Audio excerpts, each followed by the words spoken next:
अब एक्सरसाइज 4.6 में जो 1 to 6 क्वेश्चंस हैं उसमें है examine the consistency of the system of equations. तो इसमें हमने क्या करना था? क्वेश्चन कंसिस्टेंस है नहीं वो चेक करना।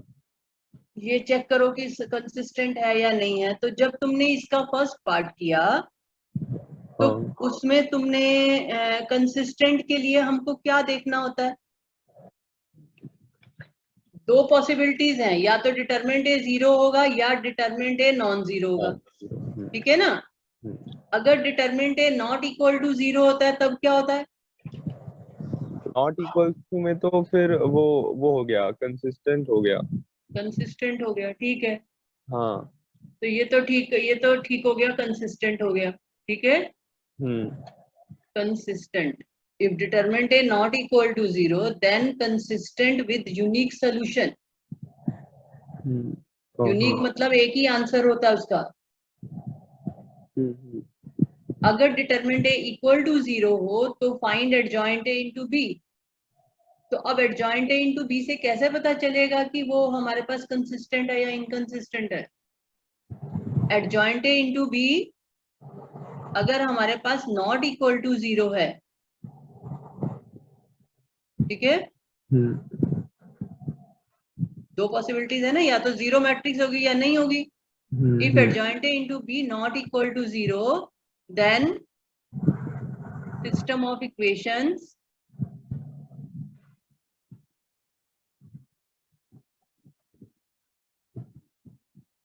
is inconsistent. अगर नॉन जीरो मैट्रिक्स आती है तो इनकंसिस्टेंट होता है। Second rule, if adjoint A into B equal to 0 matrix आ जाती है, then system of equations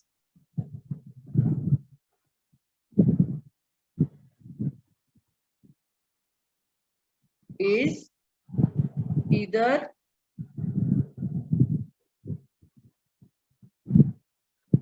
inconsistent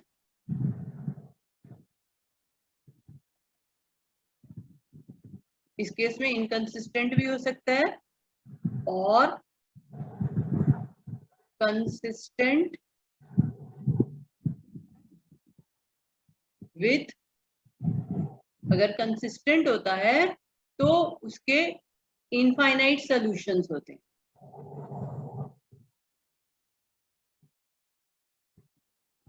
बात समझ में आई मैं क्या कह रही हूँ? या तो इनकंसिस्टेंट होता है और या फिर कंसिस्टेंट होता है विद इनफाइनाइट सॉल्यूशन। कंसिस्टेंट होगा तो उसके मतलब बहुत सारे इनफाइनाइट सॉल्यूशंस एग्जिस्ट करते हैं। और दूसरा केस होता है determinant not equal to 0, then consistent with unique solution. इस केस में एक ही सॉल्यूशन होता है। यूनिक सॉल्यूशन का मतलब one solution, only one solution. अगर डिटरमिनेंट है नॉट इक्वल टू 0। अब ये रूल समझ में आया? अब इसका मतलब ये है कि अगर मेरे पास सिस्टम ऑफ इक्वेशंस दे रखी हैं तो डिटरमिनेंट है मुझे देखना है सबसे पहले वो क्या बन रहा है। ठीक है, 3 क्वेश्चन जो है ये तुम्हारा वर्ड प्रॉब्लम थी।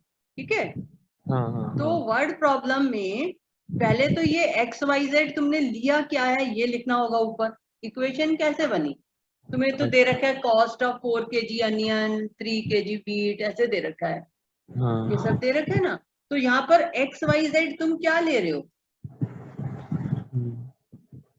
क्वेश्चन पढ़ो पहले पूरा।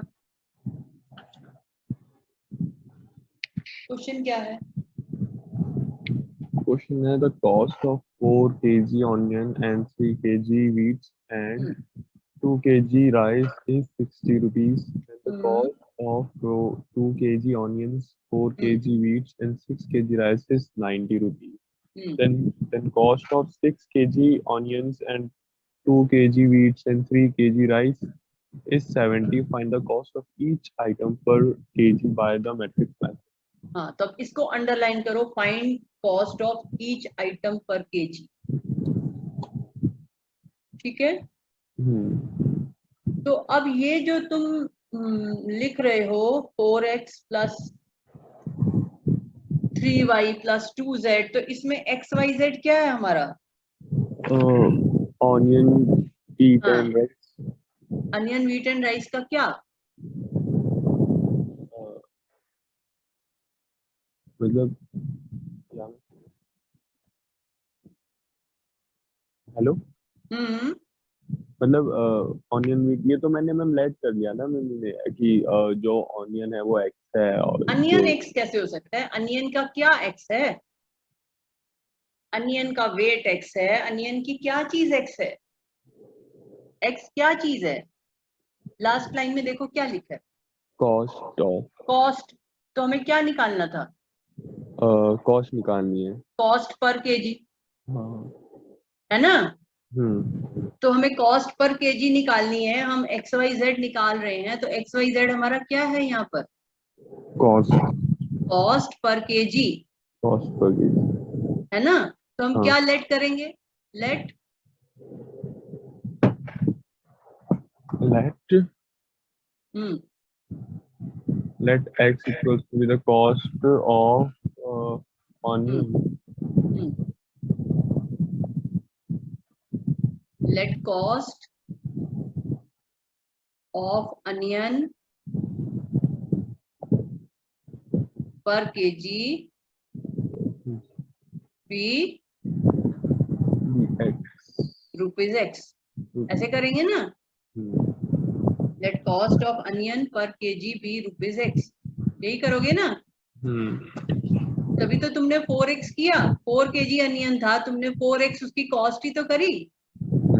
टोटल कॉस्ट तुम्हें 60 दे रखी है, तो 4 केजी अनियन था, इसी तरह से 3 केजी वीट था। तो जो हमें निकालना होता है उसी को हम XYZ लेते हैं ना, तो ऐसे ही Y क्या होगा?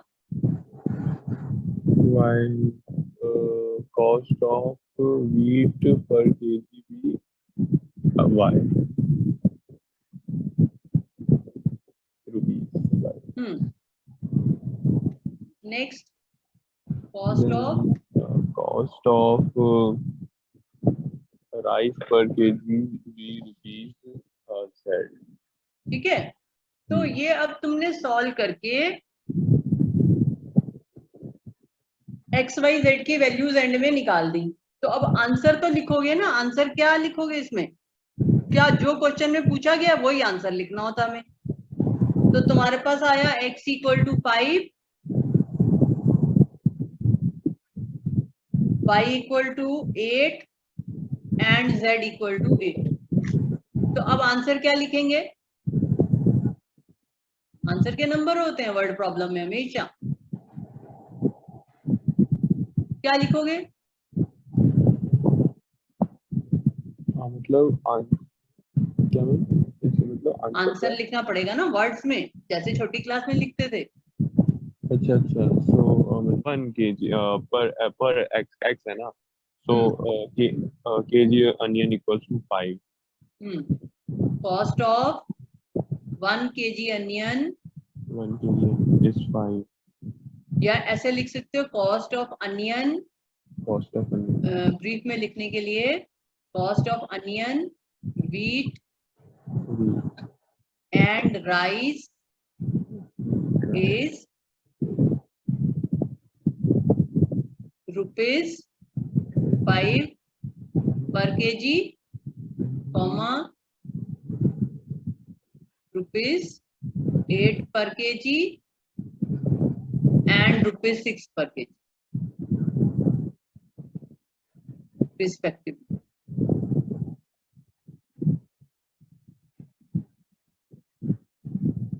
ठीक है, या तो ऐसे लिख सकते हो या अलग अलग लिख सकते हो।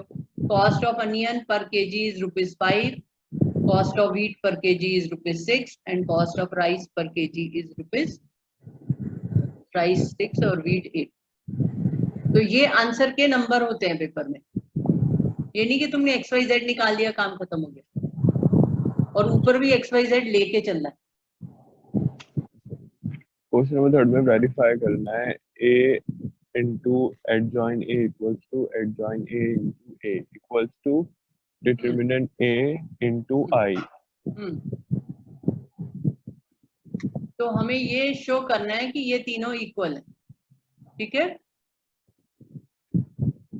तो एडजॉइंट ए इंटू ए क्या आया इसमें, एडजॉइंट ए इंटू ए कैसे करेंगे? तो इसमें क्या है, एडजॉइंट को आगे लिखेंगे, मतलब एडजॉइंट A into हो गया A मैट्रिक्स।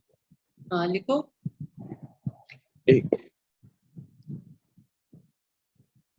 तो एडजॉइंट ए इंटू ए, ये निकालो क्या आ रहा है? -6 -3 4 2 into 2 3 -4 6, ये हो गया माइनस प्लस 8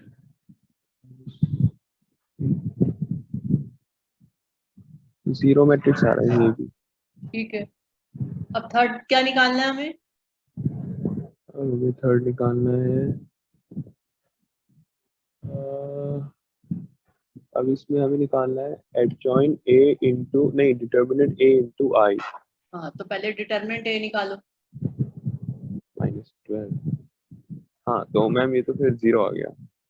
ठीक है ना, डिटरमिनेंट ए को 0 आना ही पड़ेगा। देखो ए एडजॉइंट ए 0 हो गया है, तो अगर ये 0 मैट्रिक्स है तो डिटरमिनेंट ए को 0 ही तो होना पड़ेगा, तभी तो डिटरमिनेंट ए इंटू आई 0 होगी। वरना आई तो 0 होती नहीं कभी, नहीं। तो 0 से मल्टीप्लाई होके ही 0 होगा ना। हाँ।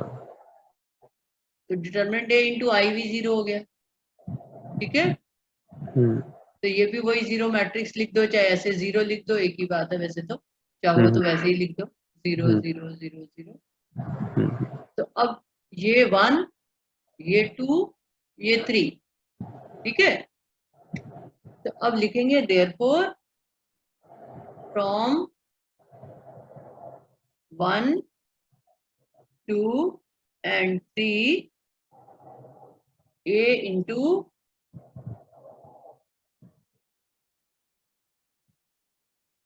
into adjoint A equal to adjoint A into A equal to determinant A into I। तीनों 0 आ गए ना। So if A is a matrix of order 3 and determinant A equal to 2, then determinant 4A equal to इसके equal है।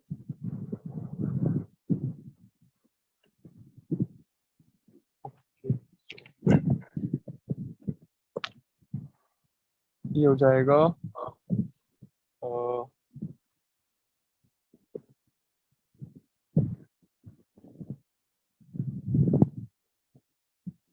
4 8 4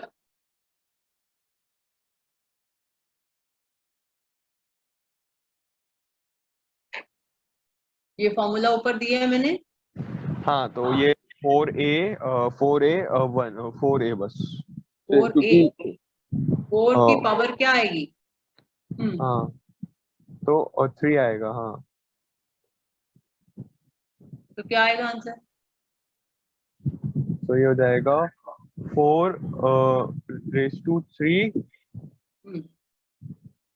और A का determinant 2 है। हाँ तो 64 इंटू 2। ठीक है, समझ आ गया। हाँ और अगर मान लो ये होता question determinant of 4A inverse, ये पहले वाले का जो है ये 4A मतलब डिटर्मिनेंट 4A इनवर्स 1, तो इसका फिर है 1 अपॉन में डिटर्मिनेंट 4A। 4 क्यों नीचे जाएगा? 4 को हाँ डिनोमिनेटर में क्यों ले जाओगे? पहले तो यही प्रॉपर्टी अप्लाई करो ना डिटरमिनेंट के ए की।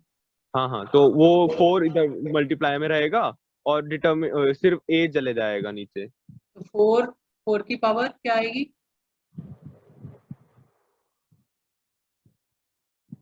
4 की पावर क्या आएगी? ओके, इसी क्वेश्चन से करना है क्या मैम? अच्छा, हाँ 4 यही की क्वेश्चन, पावर, अच्छा यही क्वेश्चन से मुझे लगा। तो 4 इसी की का पावर सेकंड। यहाँ पे 4 की पावर तो यहाँ पे 3 आ गई। हाँ तो जो डिटरमिनेंट का ऑर्डर है, जो मैट्रिक्स का ऑर्डर है, वो पावर 7 लेके बाहर आएगा ना, ऐसे खाली हाँ, 4 नहीं बाहर और आता। ए इनटू ए हमारा 2 डिटरमिनेंट है। Of A inverse. हाँ, ए हमारा 2 है। तब क्या आएगा? फिर ये हो जाएगा 64 इंटू 1/2, तो फिर ये से फिर डिवाइड डिवाइड कर सकते हैं ना। हाँ तो फिर हो जाएगा 32। ठीक है। हम्म। अब थर्ड पार्ट कर।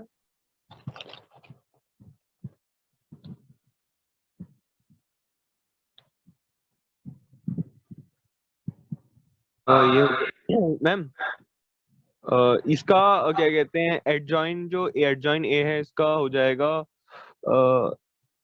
ए डिटर्मिनेंट ए इनवर्स, मतलब determinant A n-1 raise to n-1, और फिर ये क्या कहते हैं, इसका और ये इसका A5 का क्या करेंगे? A5 का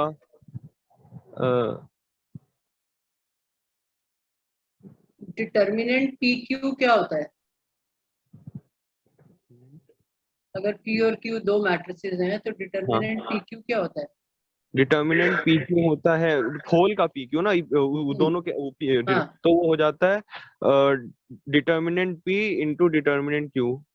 हाँ, तो पहले तो वो अप्लाई करो। ओके देन, ठीक है। तो डिटर्मिनेंट A5। ये determinant A5 into determinant adjoint A. हाँ, तो अब ये हाँ, किसके इक्वल आएगा? अब ये हो जाएगा डिटर्मिनेंट, डिटर्मिनेंट A5 किसके इक्वल होगा? डिटर्मिनेंट A पावर n किसके इक्वल होती है?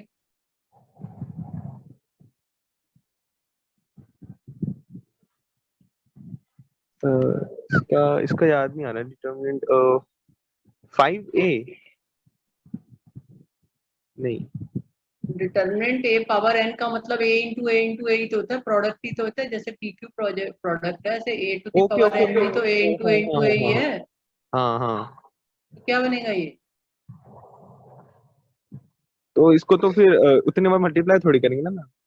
हाँ तो क्या बन जाएगा? डिटर्मिनेंट ए तो क्या बनेगा? डिटर्मिनेंट ए की पावर, डिटर्मिनेंट ए की पावर 5। हाँ ए की तो ये, पावर n हो तो बाहर आ जाता है, तो ये हाँ, डिटर्मिनेंट ए की पावर 5। 5। तो डिटर्मिनेंट एडजॉइंट ए क्या होता है? डिटर्मिनेंट ए की पावर डिटर्मिनेंट ए की पावर 5, ओके ओके, डिटर्मिनेंट से बाहर आ गया, ठीक है। और उसके बाद ये जो एडजॉइन ए है इसका हो जाएगा डिटर्मिनेंट ए n-1, मतलब 5-1, 5 नहीं, n-1 n-1 तो है, n क्या है यहाँ? हाँ, जो यहाँ पे n है वो है 2, नहीं 3, हम्म 3-1, तो फिर ये हो गया 2 डिटर्मिनेंट 2 रेज टू 5, फिर डिटर्मिनेंट 2 क्या कहते हैं 3-1 2, मतलब। हम्म तो हम्म, पूरा डिटर्मिनेंट ए की पावर 7 बन गया ना। हाँ। ठीक है, हम्म ये आ गया ना आंसर। हम्म। तो ये आ गया, हम कैलकुलेट कर सकते। नेक्स्ट क्वेश्चन देख।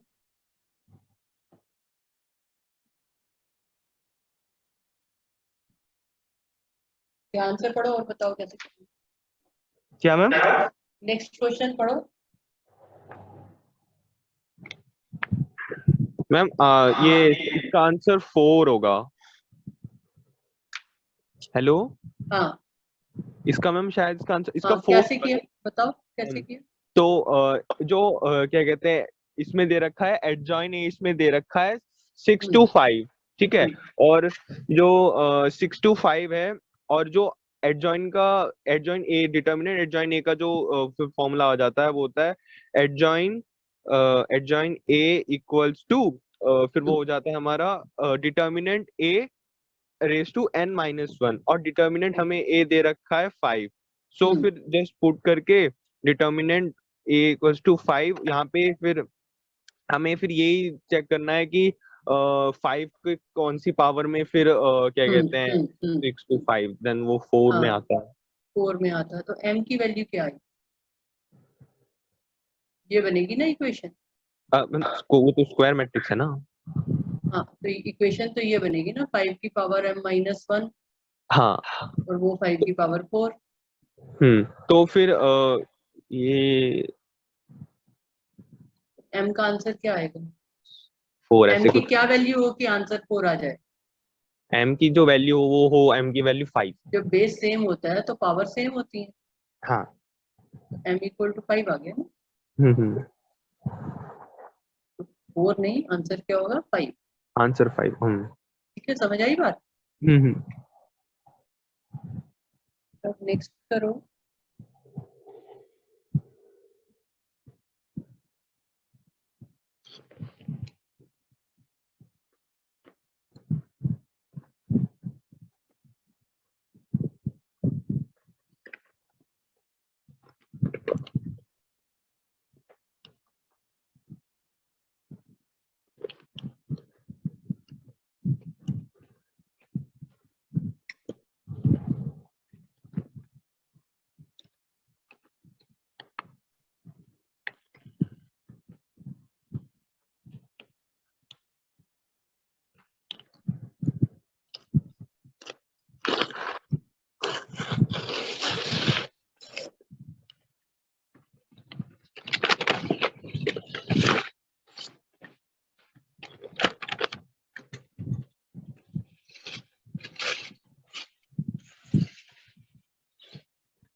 अब ये कैसे करोगे? Determinant a equal to 2, determinant b equal to 3, a and b are matrices of order 5, find। ये इक्वल्स टू बी है। ओके। हाँ नहीं कुछ हाँ, नहीं, ये इक्वल टू 3 है, तो डिटरमिनेंट ए बी इनवर्स का इनवर्स। ऑर्डर 5, फाइंड ए।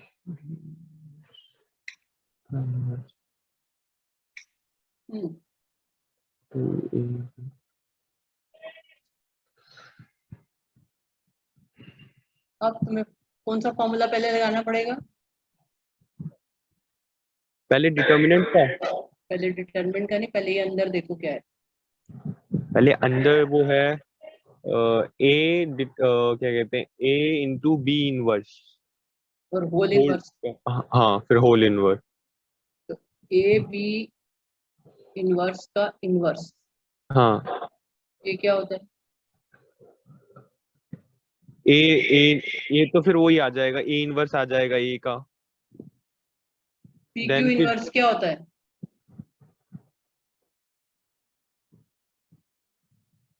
पी क्यू इनवर्स क्या होता है? P Q inverse is Q inverse P inverse. हाँ। ठीक है, हम्म। पी क्यू इनवर्स क्या होता है? Q inverse P inverse. Inverse की और डिटरमिनेंट की जो भी प्रॉपर्टीज दिखाई हैं वो लर्न करो। हम्म।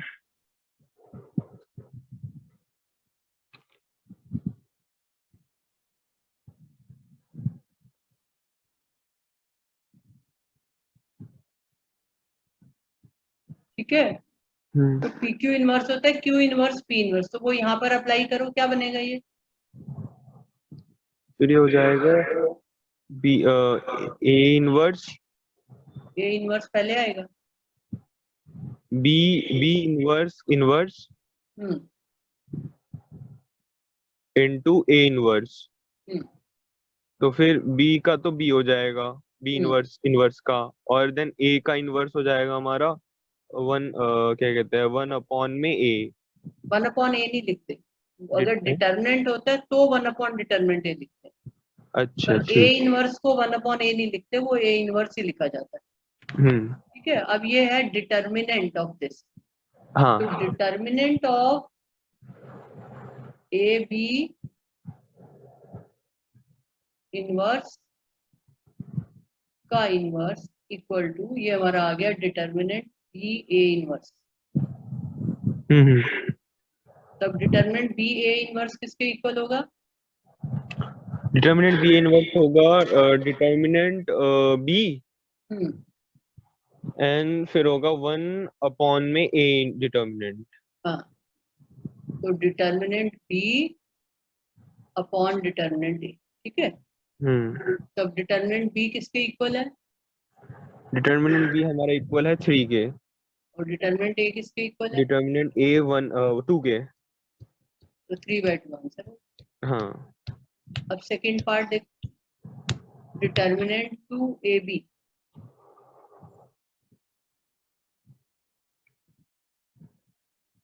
अब ये कैसे निकालेंगे? इसमें वो डिटर्मिनेंट वाला formula A determinant into B determinant. वो तो ठीक है, H2 का क्या करें? ए और बी का ऑर्डर क्या? 5 है। क्या आएगा यहाँ पे? यहाँ पे आ जाएगा 2⁵ into A determinant into B determinant. तो ये रूल कौन याद करेगा सिद्धार्थ?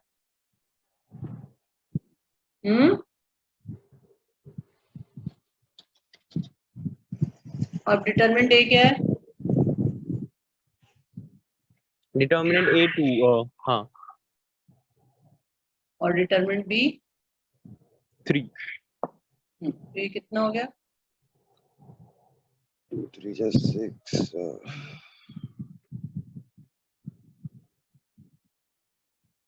क्या आएगा आंसर?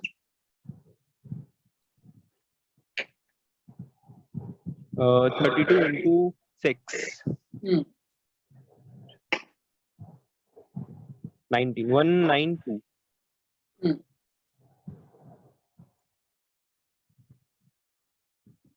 ठीक है, अब ये क्वेश्चन नंबर 7 जो है मिसलेनियस का, ये कैसे करेंगे?